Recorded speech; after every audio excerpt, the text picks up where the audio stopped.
Welcome to the intersection of technology, cybersecurity, and society.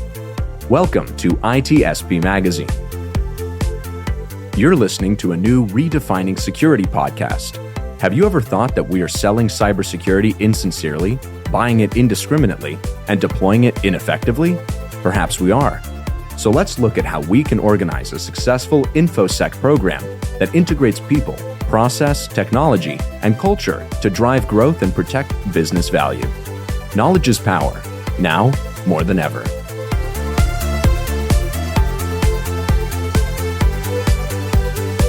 HITRUST is a leading data protection standards development and certification organization that strives to safeguard sensitive information and manage information risk for global organizations across all industries and throughout the third-party supply chain.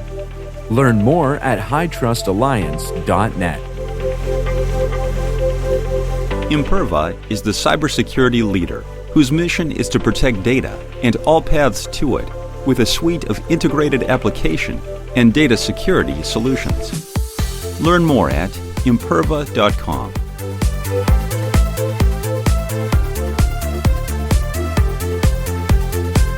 And you are very welcome to a new episode of Redefining Cybersecurity here on ITSP Magazine. And I often wonder how organizations figure out what technologies to acquire and which ones fit in.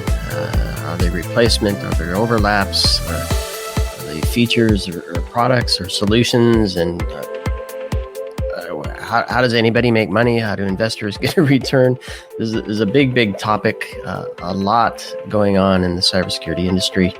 And there's no one better, from my perspective, to give us some insight into what that is, who that is, than Richard Stiennon. It's good to have you on the show.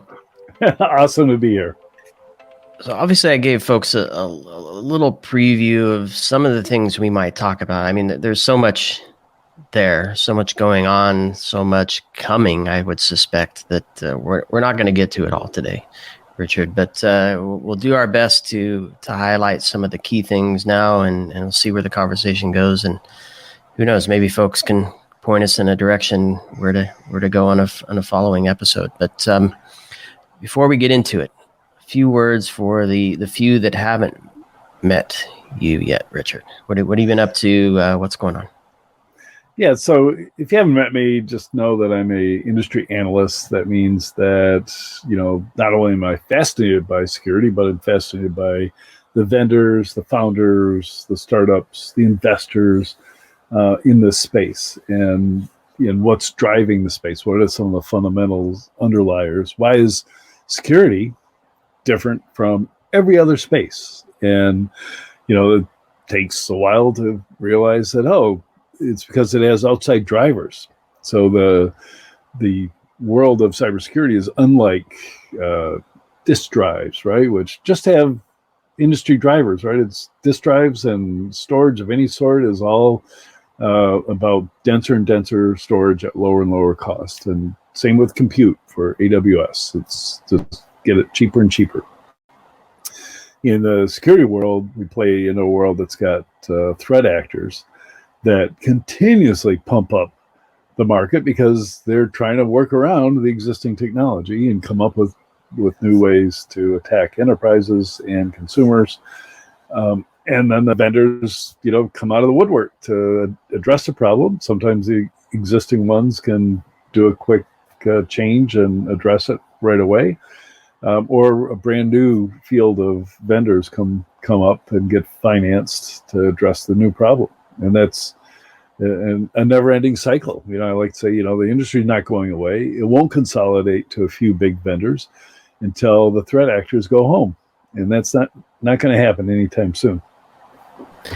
Yeah, certainly don't see that happening, and I can't imagine we see the other extremely, I'll say, volatile variable, which is innovation, right? So a lot of the things you talked about, drives make storage cheaper and possible.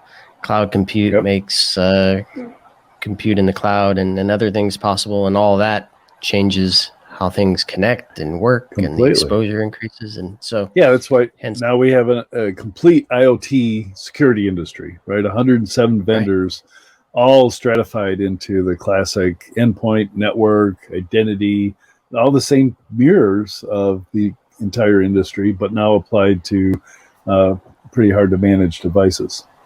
Yep. Which in and of itself, that's fascinating. And I want to touch on that word fascination, because I'm wondering, and I know you said I have some insight into how you think, but not a lot, but some. But is it because of your fascination for this space that you wrote the book that we're going to talk about today, or is there some other objective or outcome that you're hoping for with the work that you've done there?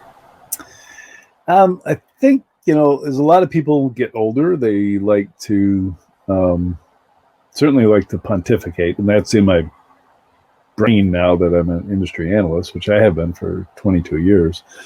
But if you talk to your grandfather or whatever, they just love to tell stories, and writing a book is a great way to get that out in paper, organize your thoughts. So I love writing books, long form stories.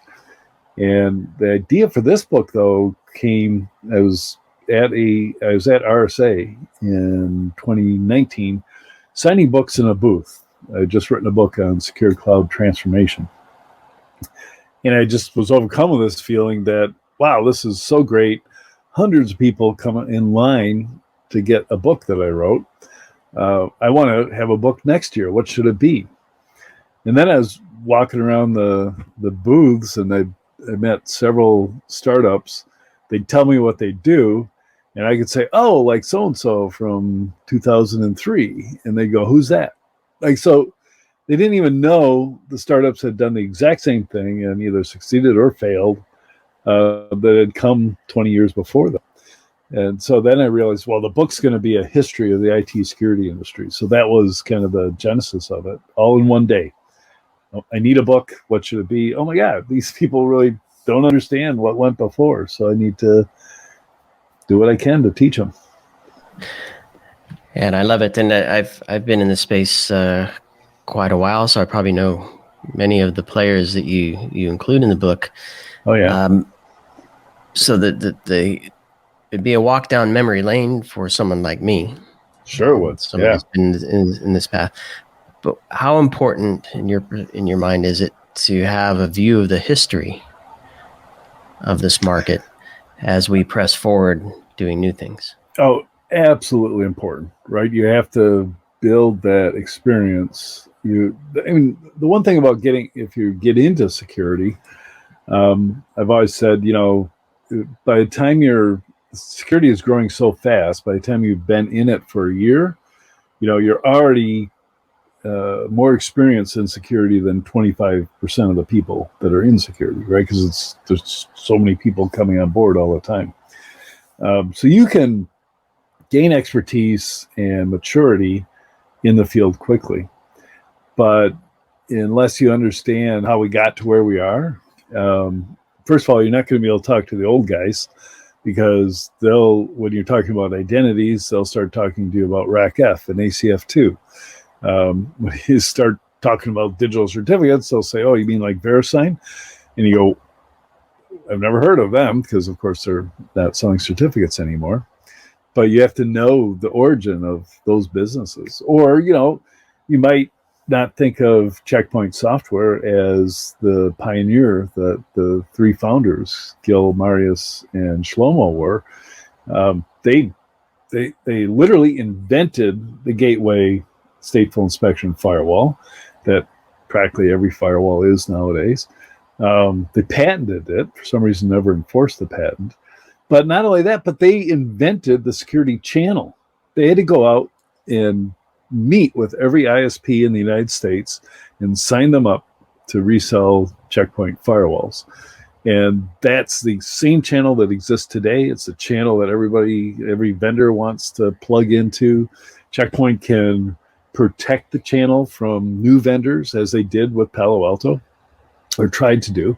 But Palo Alto, of course, was founded by Yearbook, who knew exactly how Checkpoint worked.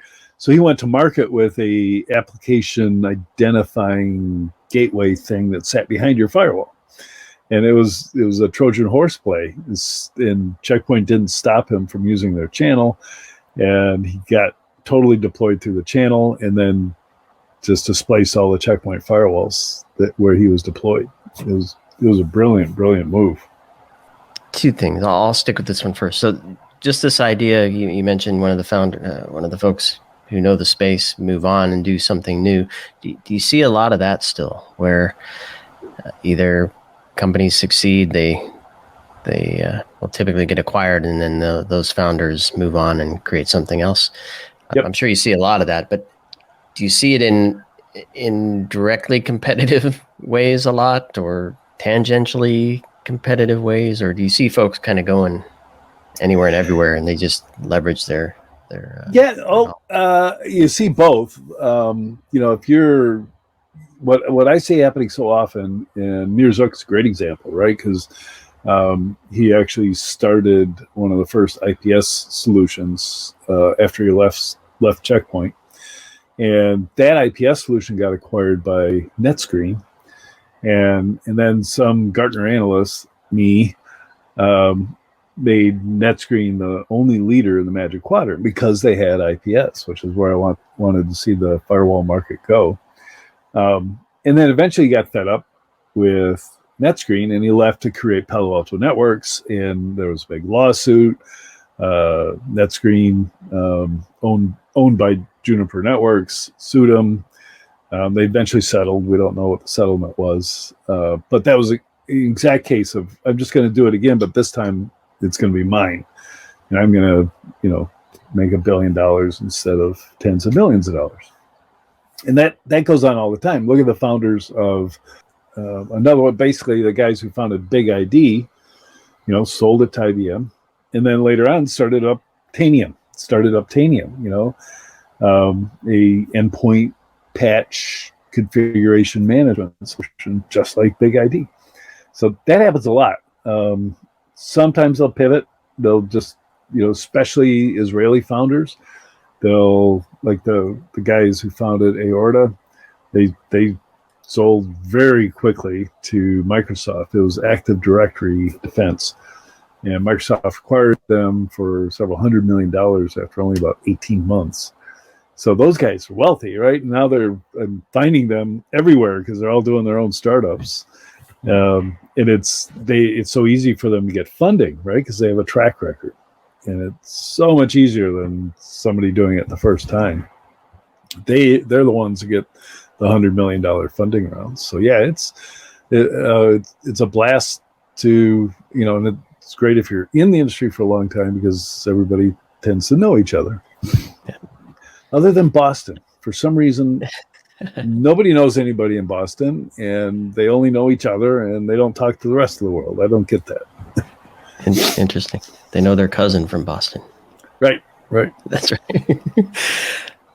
So many things, and not that we really had a script, but this wasn't in the topic set. But do you see successful founders who exited, not just starting new ventures, but also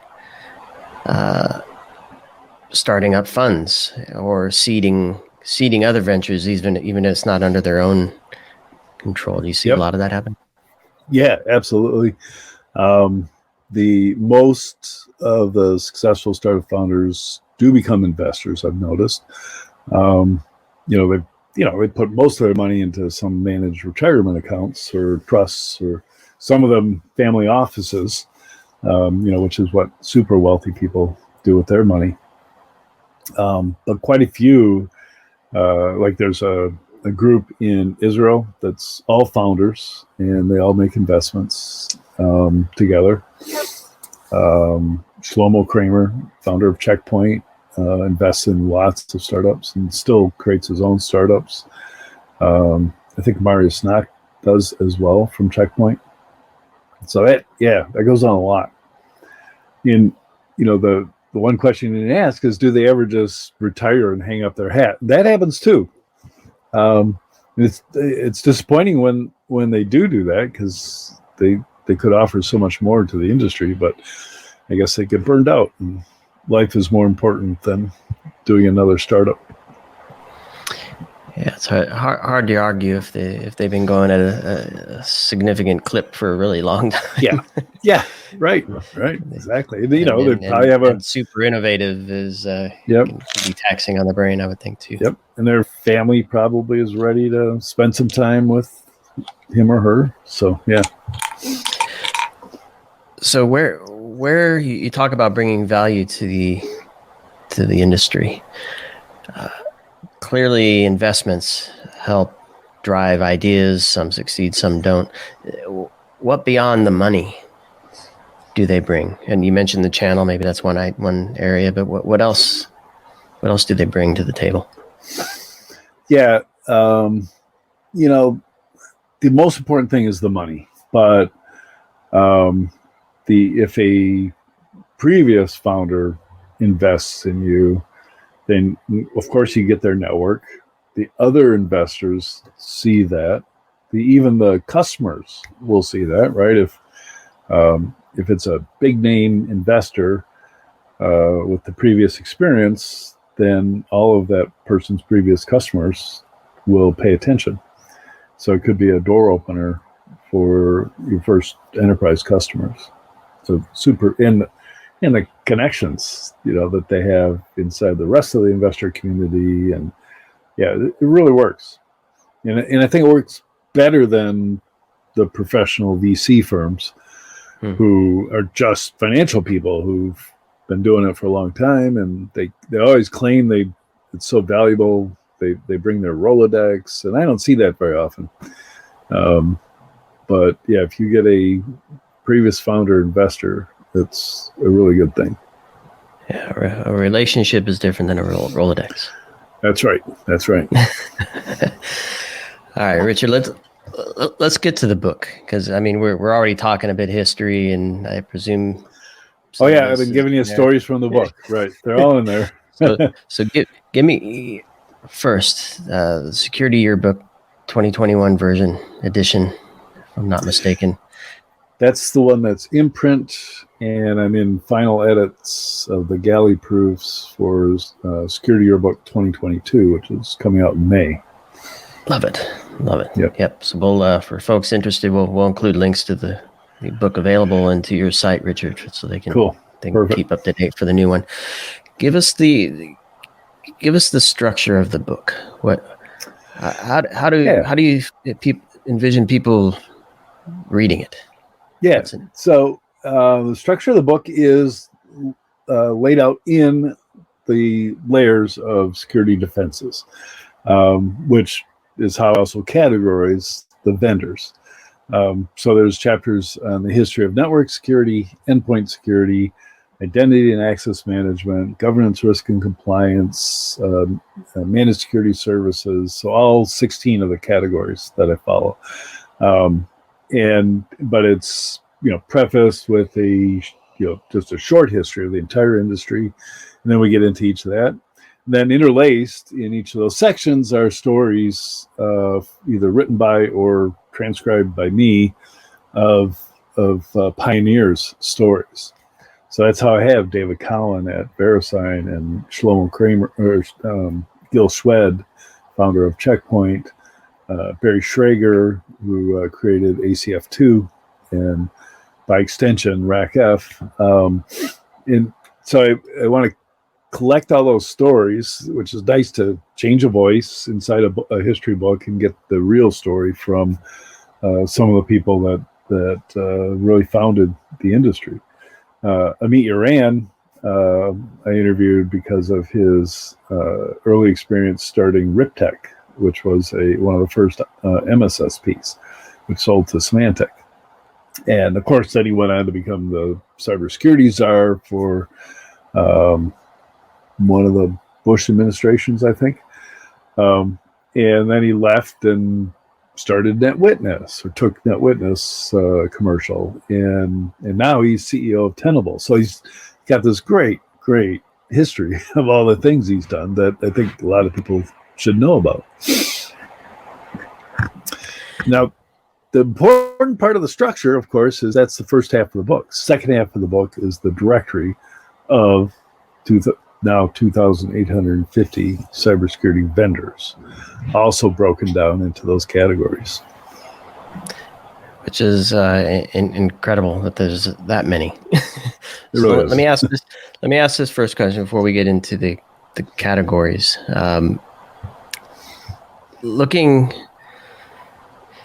I don't even know how to position this, but I guess what I'm trying to figure out is features versus products, because a lot of innovations solve a particular problem on their own. When you wrap it in, is it an agent? How do you deploy it? How do you manage it? How do you monitor it? How do you get the reports out of it? How do you represent that part of it in the bigger program and part of your GRC? I can keep going. I won't. Yep. But a lot of them start as a feature. So I'm wondering, how many of the 2,000+ would you say are feature-ish and are primed to either grow into a real product or should be acquired to really see a long-term longevity in the space? What a tough question. Sorry. So I definitely do, go through that process in my head when a new vendor briefs me, right? And I remember when FireEye went to market with a inline network sandbox, right? So 10 copies of Windows running on a network box, and it was going to be inline. And I recognized right away that was going to be a feature in so-called next-gen firewalls. And sure enough, that's exactly what happened. And then somebody else came to me with bot communication detection. So it was basically, hey, if you're infected with a bot somewhere on the corporate network, we will tell you which machine is trying to communicate outwards. I said, feature. That's definitely going to be in any UTM. And sure enough, within months it was. So those companies don't succeed, right? The vendors don't have to buy them to add to their portfolio. But I would, I'd say for the most part, they're a minority of those 2,850.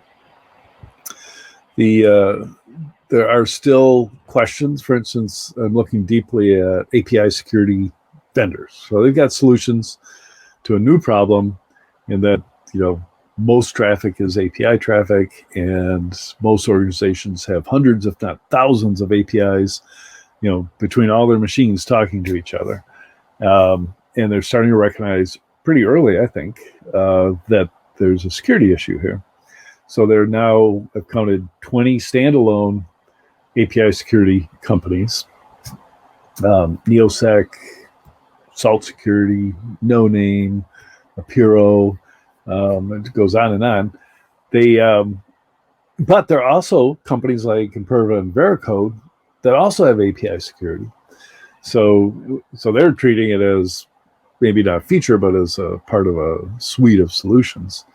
So my big question I'm struggling with, and it's going to take me months to definitively say which way the space is going. That's my job. I'm supposed to do that because, it's like too early to tell, but we'll see.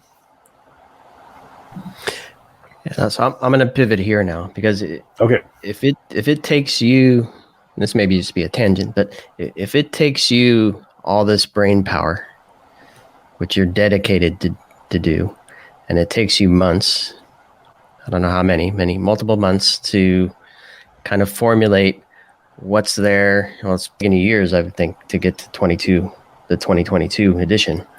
So yeah, 15 years. 15 years, yeah, of course, yeah. Your career in this space, kind of collecting all that information, culminating it.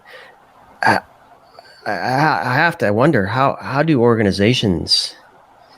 So just set the history aside for a moment. Yeah, that we don't learn anything from the history. How do we make sense of the current state as an organization to figure out what do we need, where does it go, and kind of the stuff I was alluding to in the beginning in the intro. Yeah, organizations. It's funny because I'll hear CISOs talk and pontificate on LinkedIn, and they act as if they're industry analysts. Like they've got such a good picture because they probably, because vendors talk to them every single day, all week long. They think that they've got a complete picture, and yet I can't take 2,850 briefings every year. I can only handle about 150. And I imagine there's some CISOs that get sales pitches that often. They're not briefings because vendors open the kimono to an analyst, but not necessarily to a prospect. So I think what happens is they know what they have now. And if they're good CISOs, they manage it well and can see some holes. So they start from, we've got a hole here, right? We don't have API security. Or the most problematic thing we have is our identity store. We should get off LDAP and move to Active Directory or Okta or something. And then they'll look for solutions. Now, many smaller vendors hate the fact that they go to Gartner and say, who should we be looking at? And Gartner will give them a magic quadrant, and they might limit their search just to the leaders in the magic quadrant, or they might recognize that the niche players might address their particular space, so they should talk to them as well. And I'm attempting to give them all the vendors, so they know all the choices. And I give them a health metric that's not based on vendor supplied data. I tell them how many employees each vendor has and how much that's changed over the last 8 quarters. So you can track, vendor adaption. And the one thing I don't have is the ability to tell them, from a products perspective, all the products each vendor has, because there's probably 28,000 products.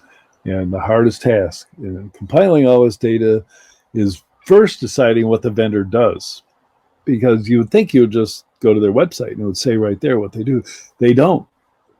There's so many vendors that refuse to say what they do on their website. A lot of them do, zero trust machine learning, artificial intelligence. That doesn't tell you anything at all about what they do. Because people shop for solutions. They don't shop for frameworks or strategies or buzzwords. So I think, and then if you go down to small to medium businesses, the reseller tells them what they need. So the reseller, starts representing a new product line. They go into all of their existing customers and they tell them, hey, this would really help you, and pitch them and sell them successfully. And do you see, I don't know if you've had conversations with C-level or leadership level security practitioners, if you will, CISOs and whatnot, that where they perhaps take I'm trying to figure out where can a CISO take what you've done, and maybe they are a small company, so maybe they don't want to go with the big behemoth that's just too much. They want to work with a vendor, a VAR, to help them kind of shore up their strategy and their implementations. Do you see individuals and their companies taking what you've done and actually driving programs through the channel that are successful?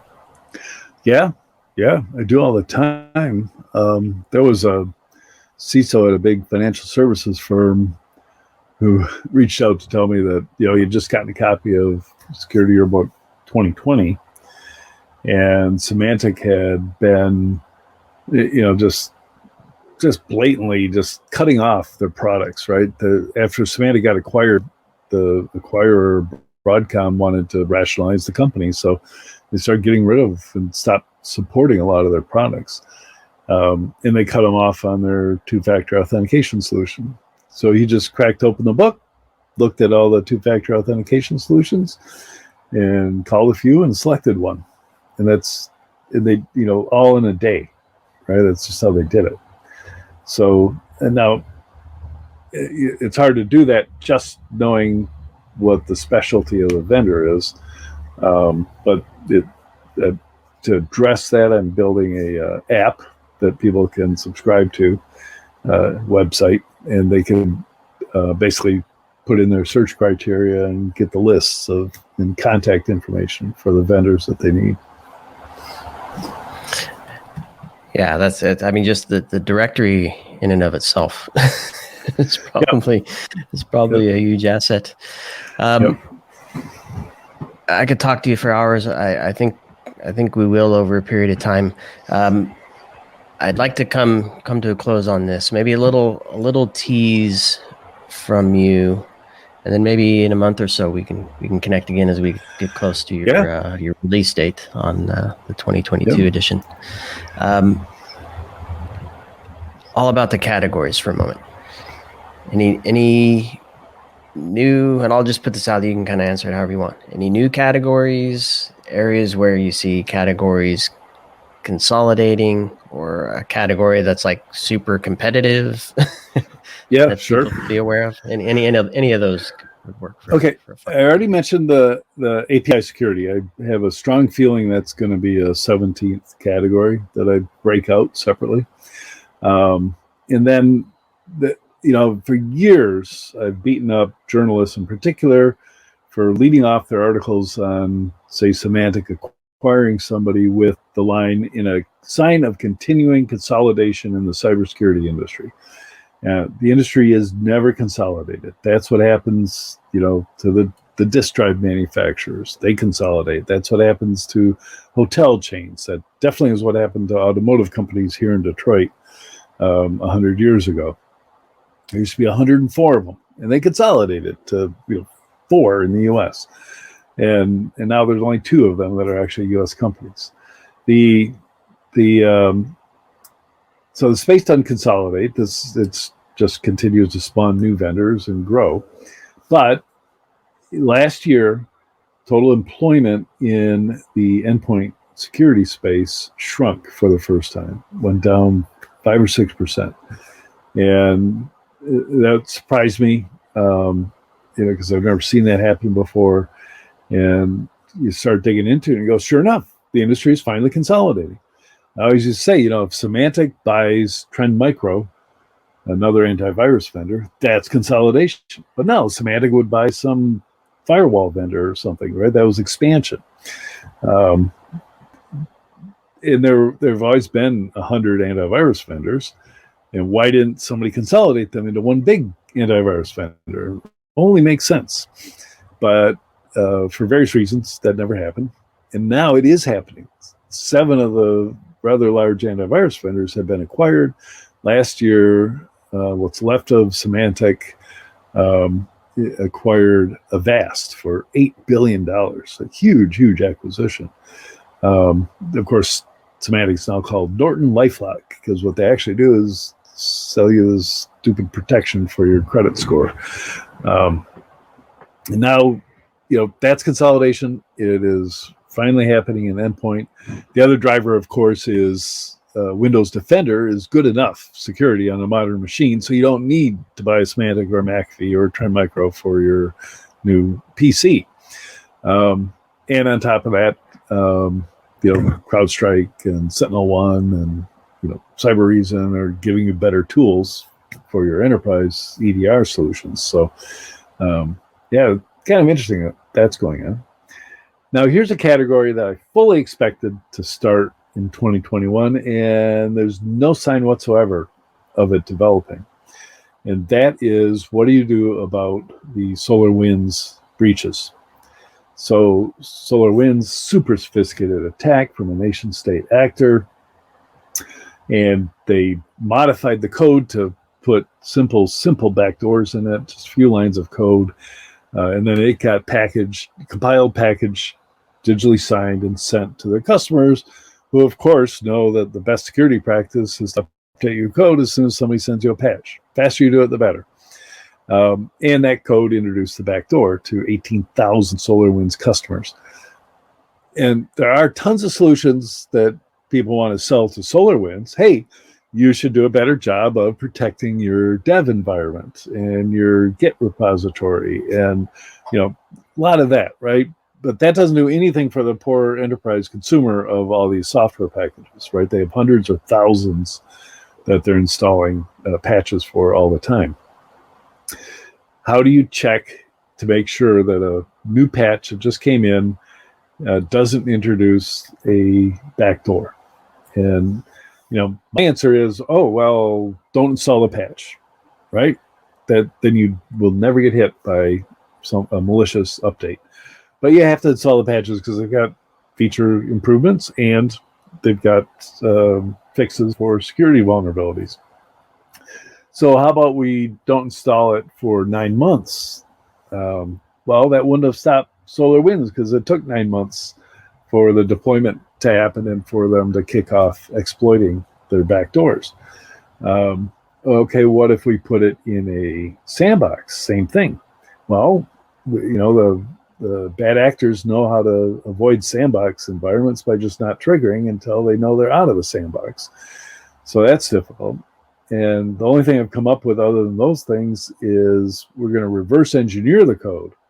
And we're going to look for, things that are obvious backdoors, which maybe is doable. I don't know. You'd have to automate it, machine learning and all that stuff. But every contract you ever sign for software says you will never reverse engineer the code that they send you, right? That's kind of intellectual property theft. So I fully expected, a bunch of companies to brief me this year. Not a single one has. I won't be surprised to find out that 10 did start doing that, and they're still in stealth mode, and I'll hear about them in 2022. Interesting. Well, Richard, you mentioned Microsoft Defender, and I have a whole series of thoughts and questions on that. So maybe I'm looking at just the system providers, the cloud providers, and their role in all this. But we'll save that for the next one. We'll tease everybody for our next conversation. We'll dig into that. And sounds great. We didn't even get into AI and ML and how some of the buzzwords like zero trust. We have a lot more to talk about. Absolutely. We're gonna hold that for the next one, and we'll do that closer to the release of 2022. Any final thoughts, Richard, on maybe some advice to CISOs on how to make some good choices?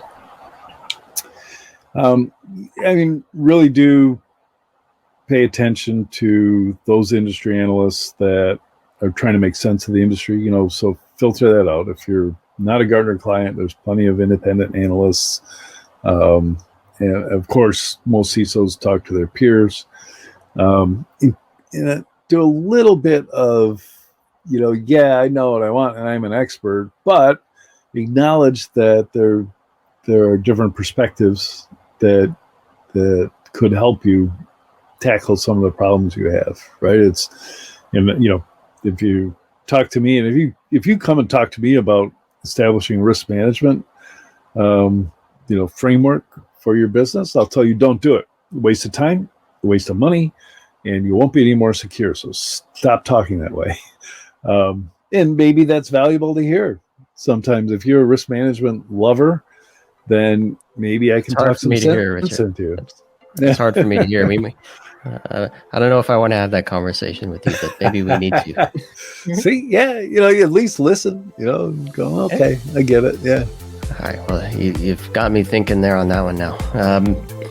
Well, it's always a pleasure. And I want to go back to the beginning. I remember the long line at RSA conference on that second level, just people lining up to get your book. It was great to see that. Great to see you then.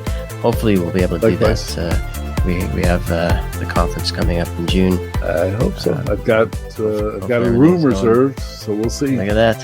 Yeah. So hopefully we'll get to see you there, and many of the vendors that you list, Absolutely. and hopefully a number of the CISOs as well that we're speaking to today. So, Richard, thanks so much for putting the book together, sharing it with the world, having a brief chat with me, many more I can see. So. Absolutely. Thanks, Sean. Until then, keep well, my friend. Imperva is the cybersecurity leader whose mission is to protect data and all paths to it with a suite of integrated application and data security solutions. Learn more at imperva.com. HITRUST is a leading data protection standards development and certification organization that strives to safeguard sensitive information and manage information risk for global organizations across all industries and throughout the third-party supply chain. Learn more at hightrustalliance.net. We hope you enjoyed this episode of Redefining Security podcast. If you learned something new and this podcast made you think, then share itspmagazine.com with your friends, family, and colleagues. If you represent a company and wish to associate your brand with our conversations, sponsor one or more of our podcast channels. We hope you will come back for more stories and follow us on our journey. You can always find us at the intersection of technology, cybersecurity, and society.